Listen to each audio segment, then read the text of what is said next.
مولاي صل وسلم دائما أبدا على حبيبك خير الخلق كلهم مولاي صل وسلم دائما أبدا على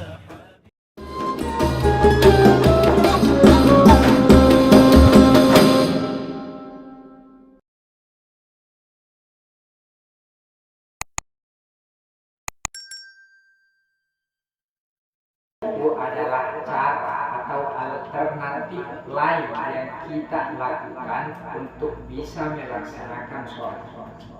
Allah Subhanahu wa taala mengatakan, "Idza kuntum ila sholati fawsilu wujuhakum."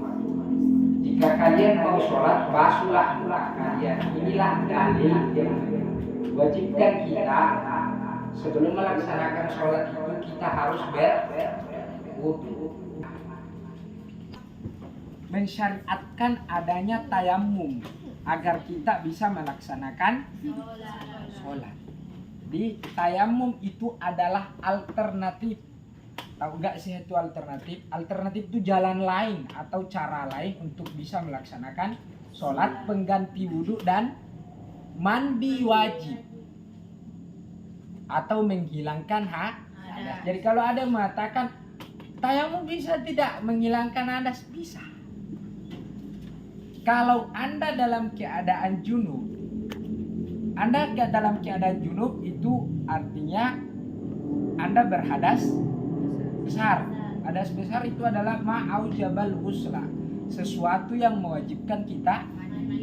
Hadas kecil ma'aujabal wudu, sesuatu yang mewajibkan wudu dan mandi itu bisa diganti dengan tayamum dalam keadaan tertentu. Dalam keadaan tertentu. Makanya tidak bisa kita sembarang tayamum kak deh tanpa ada sebab. Makanya ulama kita khususnya di mazhab Syafi'iyah mengatakan, ada dalam kitab Safinatun Najah mengatakan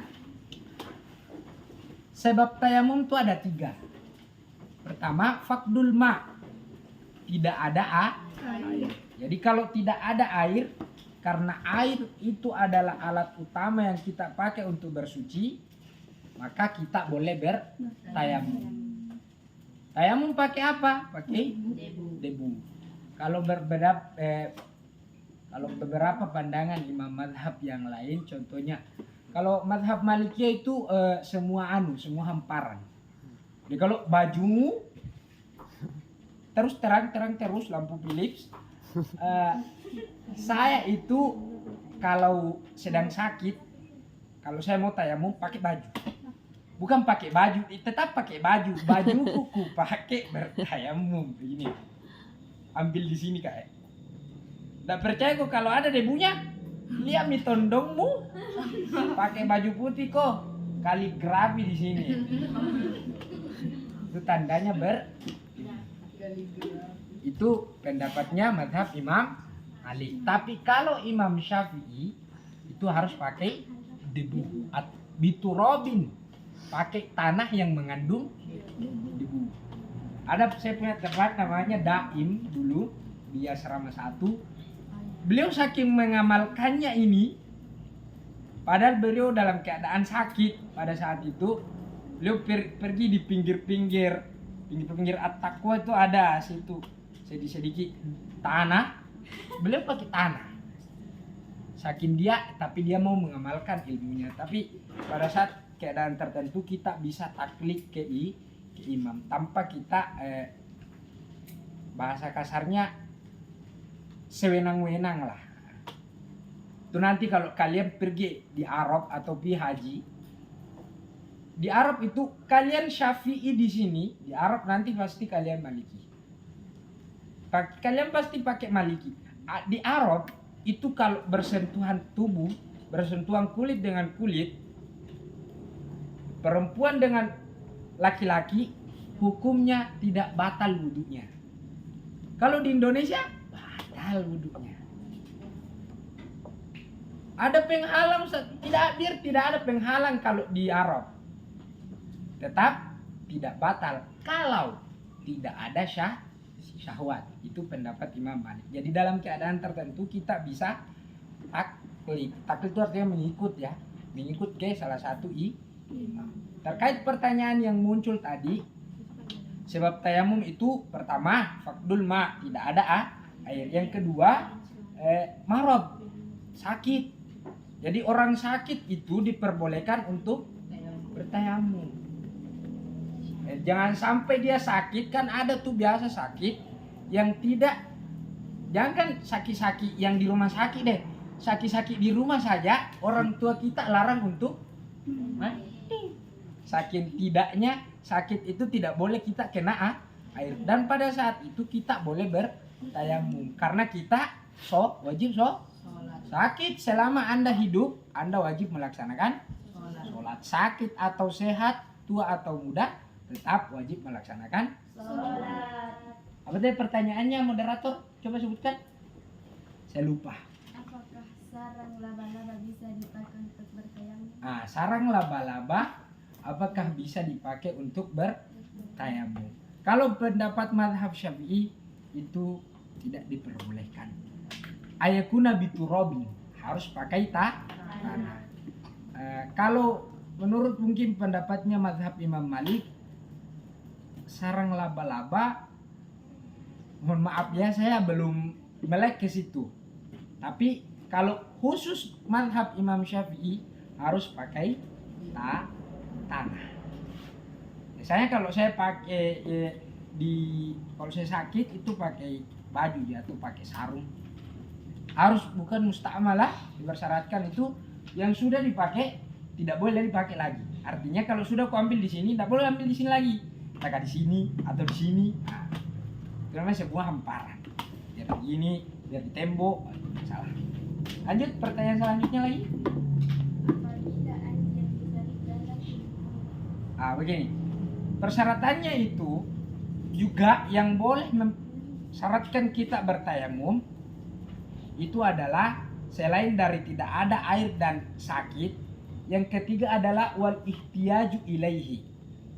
Ketika kita tidak ada air, masuk waktu sholat, kita pergi cari air,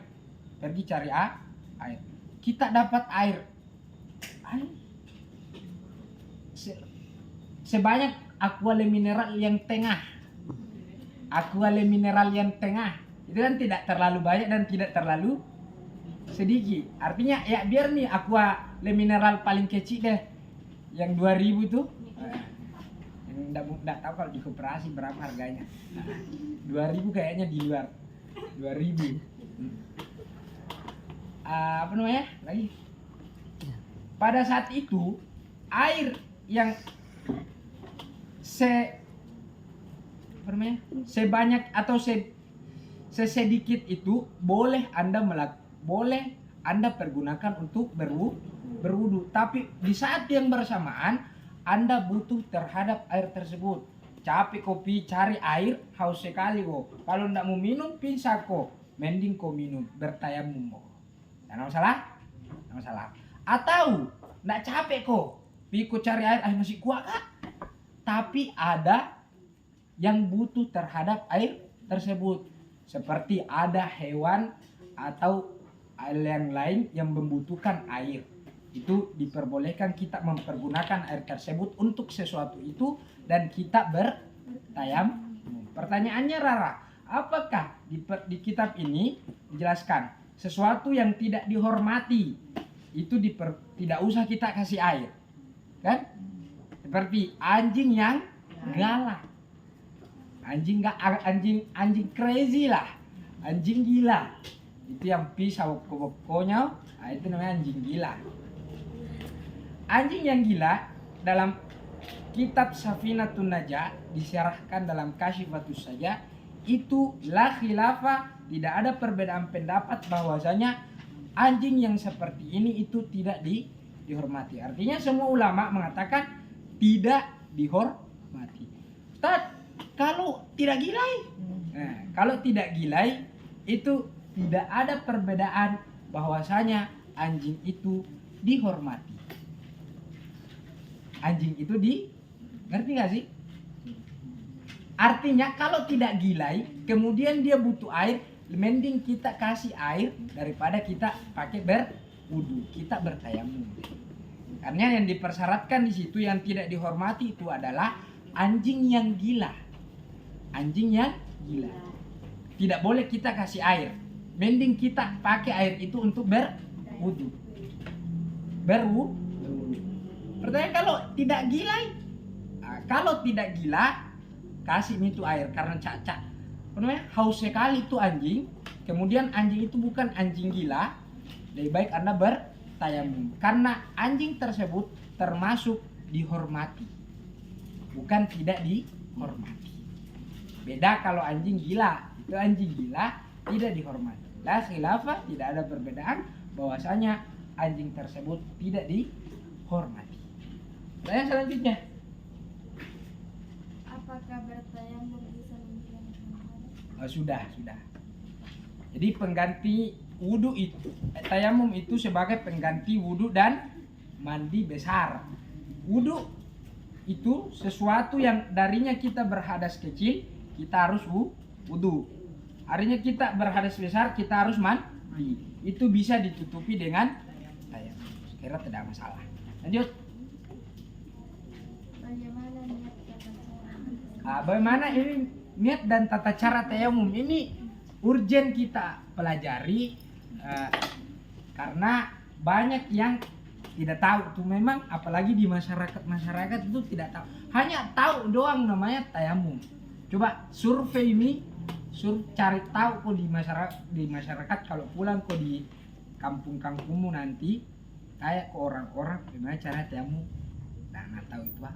Kalau sakit tidak sholat nih, atau sakit pi wudu, itu namanya bodoh, kan tidak belajar. Padahal ada alternatif yang membuat kita tidak terkena air. Mawasat tomo manjene tomo balik mawasat mutu karena dene samat tayamum.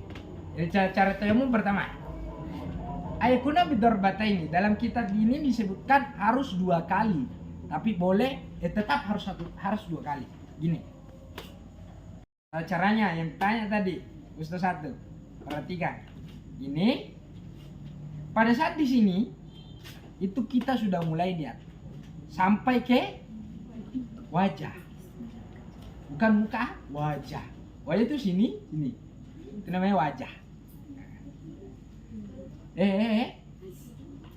Nawaitu tayammuma listibahati sholati fardanillahi ta'ala.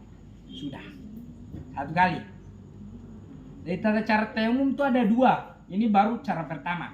Cara pertama ini baru sudah mengusap wajah. Kemudian kita usap kedua tangan sampai siku. Ini sudah mustamal, artinya sudah terpakai. Ambil gila di sini. Artinya kalau di Anda pakai tanah, sudah ambil di sini lagi, jangan kau ambil ini lagi. Seperti tidak masalah itu di sini. Kemudian tangan seperti ini. Tangan seperti ini bisa dicontohkan. Ini bukan penjual obat ini. Gini.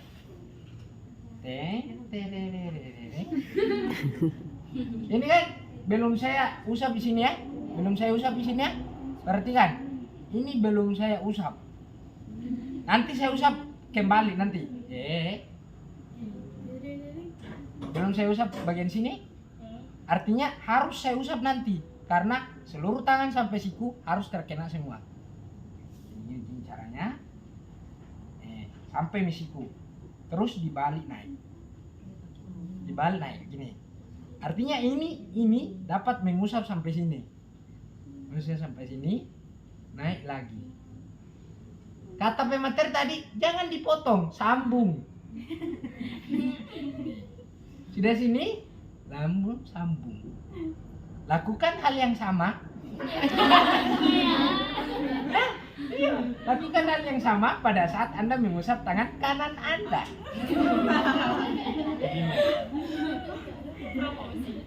Lakukan hal yang sama pada saat Anda mengusap tangan kanan Anda pada tangan kiri Anda.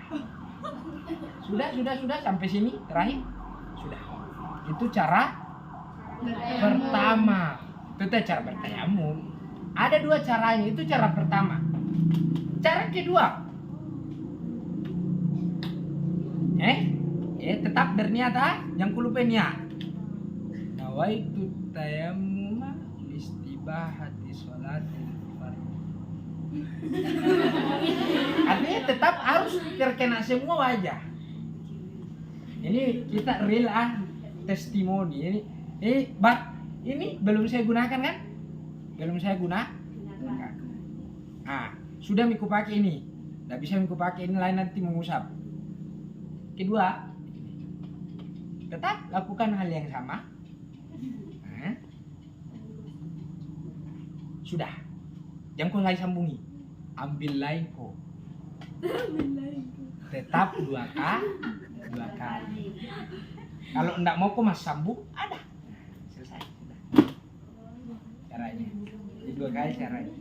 Tetap 2 kali mengambil tanah atau debu. Bisa dipahami ya? Bisa dipahami? Jika masuk waktu sholat. Kalau mau melaksanakan sholat fardu menggunakan tayamum. Kalau mau menggunakan tayamum untuk sholat sunnah, ya tidak ada masalah. Nggak tunggu masuk waktunya kan? Kalau Anda pakai tayamum itu untuk melaksanakan sholat fardu, harus tunggu masuk waktunya. Bagaimana tahu masuk waktunya? Dengar azan. Itu dengar azan itu paling top. Sudah masuk. Akbar, Allahu Akbar. Ada. Air tayamum deh atau sakit kok. Tayamum deh. Boleh kok tayamum memang. 1 tayamum, 1 sholat fardu. Kalau mau kon bagus, niatkan itu tayamummu untuk melaksanakan sholat fardu. Karena kalau kau niatkan tayamummu untuk melaksanakan sholat sunnah, itu tidak bisa Anda gunakan untuk melaksanakan sholat fardu. Itu tayamum listibahati sholati sunnah atau listibahati sholati sunnatan lillahi ta'ala. Saya ingin bertayamum untuk melaksanakan sholat sunnah. Toh saja sholat sunnah. Anda tidak boleh menggunakan itu untuk fardu. Tapi kalau Anda meniatkan niat tayamum itu untuk melaksanakan sholat fardu, boleh Anda gunakan untuk sholat sunnah. Tapi ingat, 1 tayamum, 1 sholat fardu. Artinya kalau masuk lagi waktu asar, zuhur kok tadi bertayamum, masuk waktu sholat asar, Anda harus bertayamum lagi. Baik, pertanyaan selanjutnya. Oh ya. Ada sangkaan apa?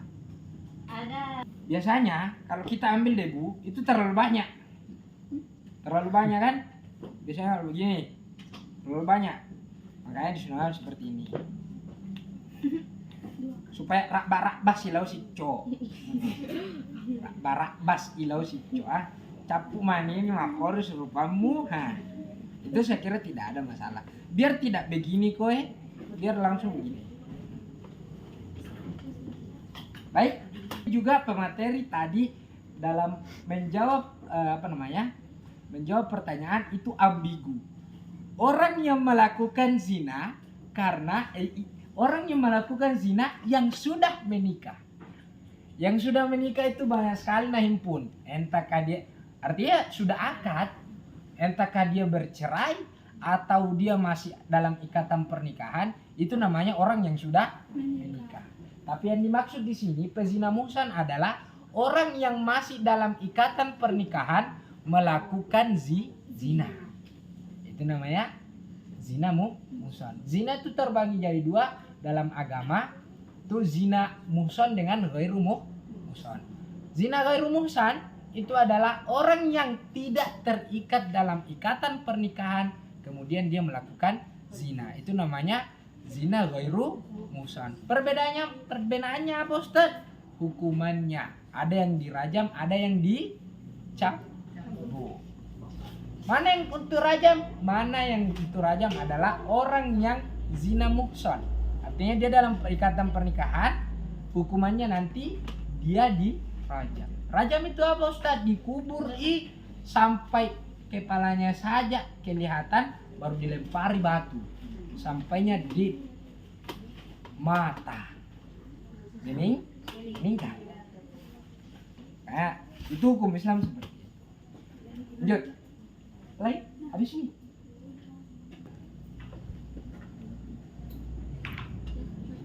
ada lagi. Cara membedakan debu bersih sama debu kotor. Nah, debu bersih dan debu kotor ya. Lanjut. Ustaz, Ya. kan tidak ada air Ustaz.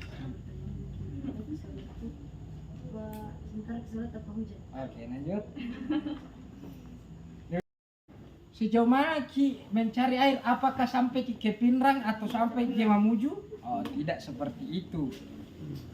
Yang pernah saya dengar pada saat saya mengaji, kalau di dalam kitab Fathul Qorib dijelaskan, kalau Anda berada di tempat yang mustawin, apa namanya mustawin? Datar. Artinya tidak ada gunung, tidak ada penurunan, datar semua di sana. Itu Anda mencari sampai ujung mata Anda. Sampai sana kok penglihatanmu, sampai sana lagi. Di sini sampai sini lagi. Nah, tapi kalau ini versi Fathul Qorib ini bukan versi jawaban saya dulu. Nah, saya mau argumentasikan yang berreferensi dari kitab. Kemudian kalau in kana huwa inkhifadun, jika di sana itu ada inkhifadun wartifa, ada penurunan atau pendakian, ada gunung-gunungnya, kayak di sini pembusuan kan, gule-gule kok. Di sini tuh pembusuan sasik bomo. Itu Anda mencari sekitar saja sana, sini lagi, sana, sini lagi. Tapi yang pernah saya dengar dan ini saya pakai sampai sekarang, sampai di mana jauh Anda berteriak, sampai di situ kok. Kira-kira sampai di sana kowe? Sampai kira-kira di mana suaramu sampai? Sampai di sana aku cari air. Sampai sini juga, sampai sini juga, sampai sini juga. Jadi tidak sampai ke Campalagian cari air umpamanya dari pembusuan ke Campalagian, tidak. Gitu. Itu jaraknya kita cari air. Apalagi tadi? Bagaimana cara membedakan debu bersih sama debu kotor? Baik, dalam bertayamum itu yang dipersyaratkan itu turabin tuhur, bukan turabin kotor. Oke, nice. Itu saya kira tidak masalah. Turabin tuhur atau tahurin, laisa turabin kotor. Yang dipersyaratkan dalam tayamum itu debu yang suci, bukan debu yang kotor. Masalah bersih dan kotor itu belakangan. Yang penting tidak bernajis. Kira tidak masalah itu. Kotor itu tidak berarti najis. Banyak kok orang yang pakai bajunya sholat itu yang 2 hari mau di situ tidak cuci-cuci, tapi tidak bernajis, tapi itu melanggar etika lah.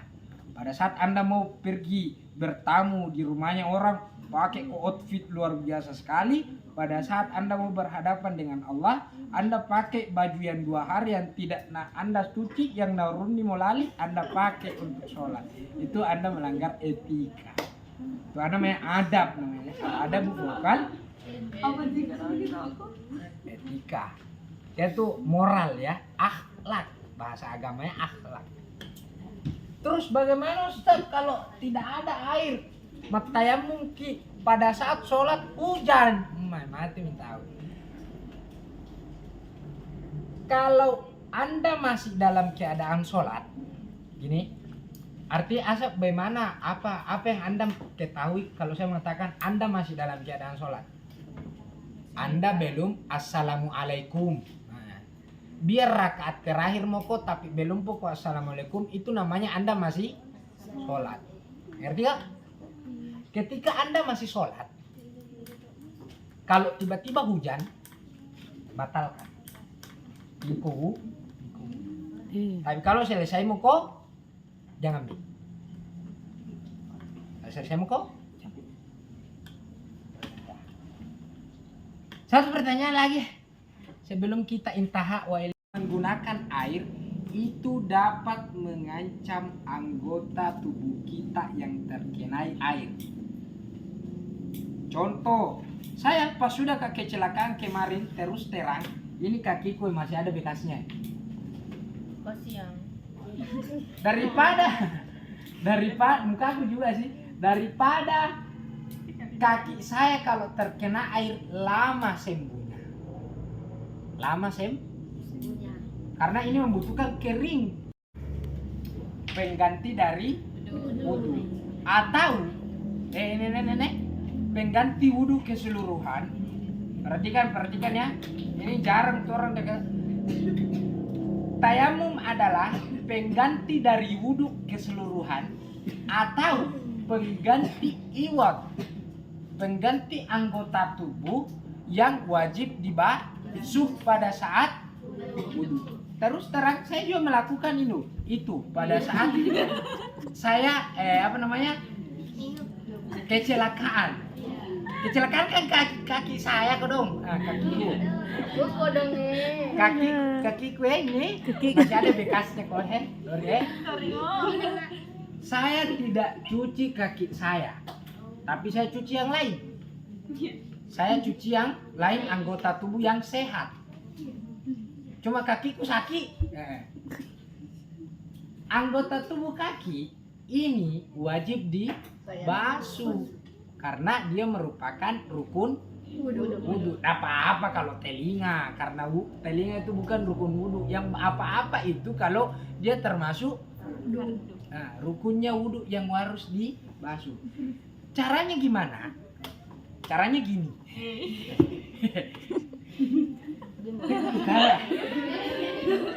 Caranya gini, kita berwudu dulu sebagaimana mestinya.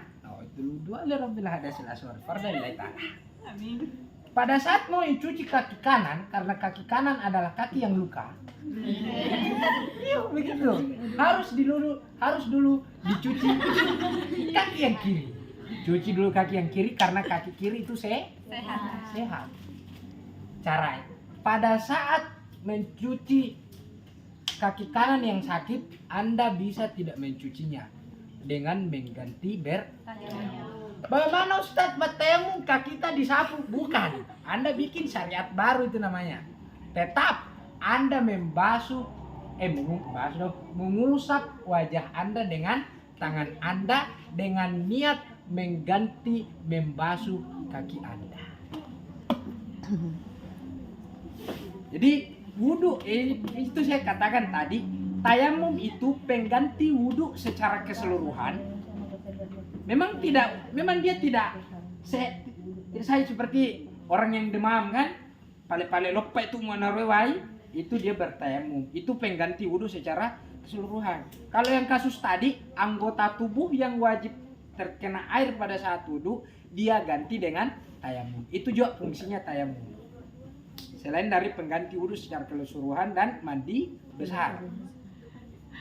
Jadi dibasuh dulu anggota tubuh yang sehat dan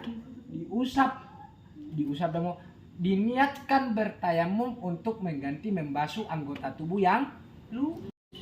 Perhatikan, ada orang berhadas besar, dia wajib mandi. Pada saat dia mau mandi tidak ada air, maka dia tayamumnya seperti apa Ustaz?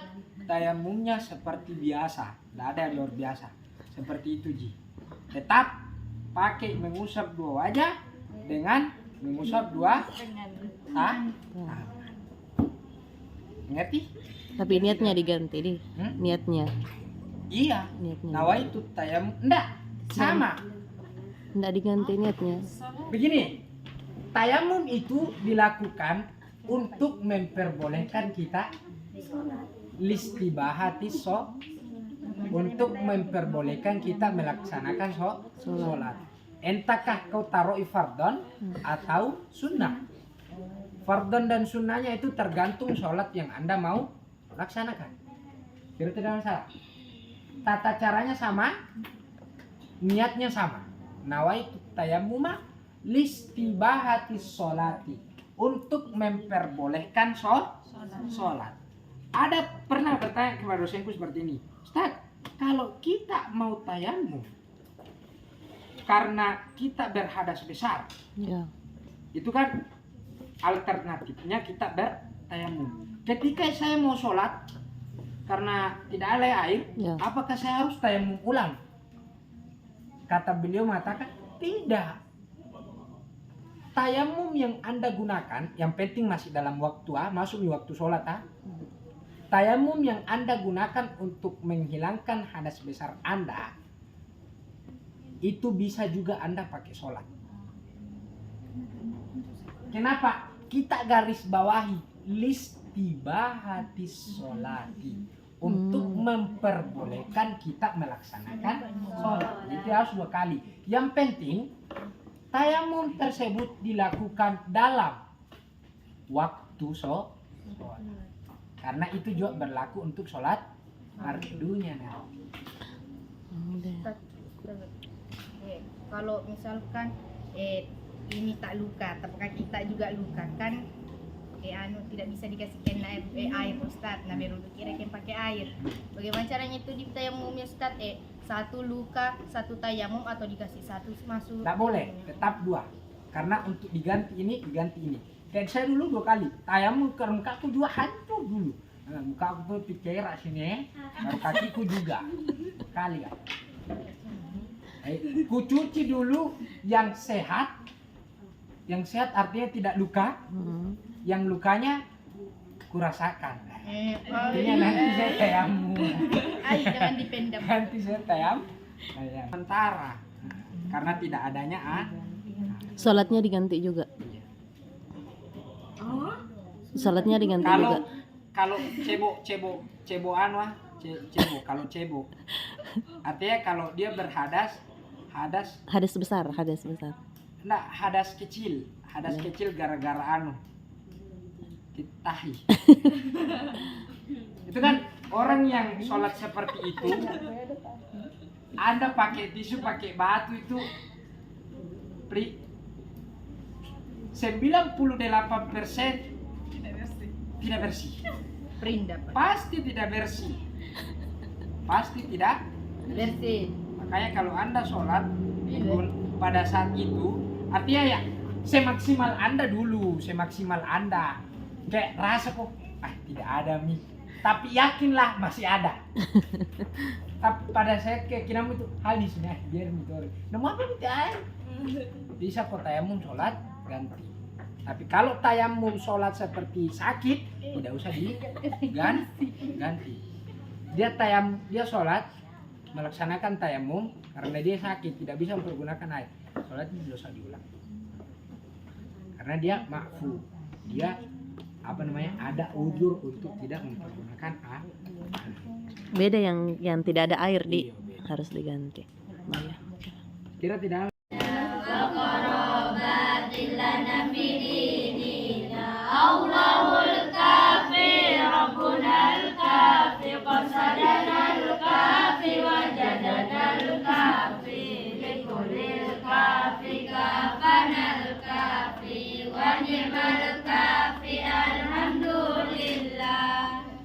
lagi.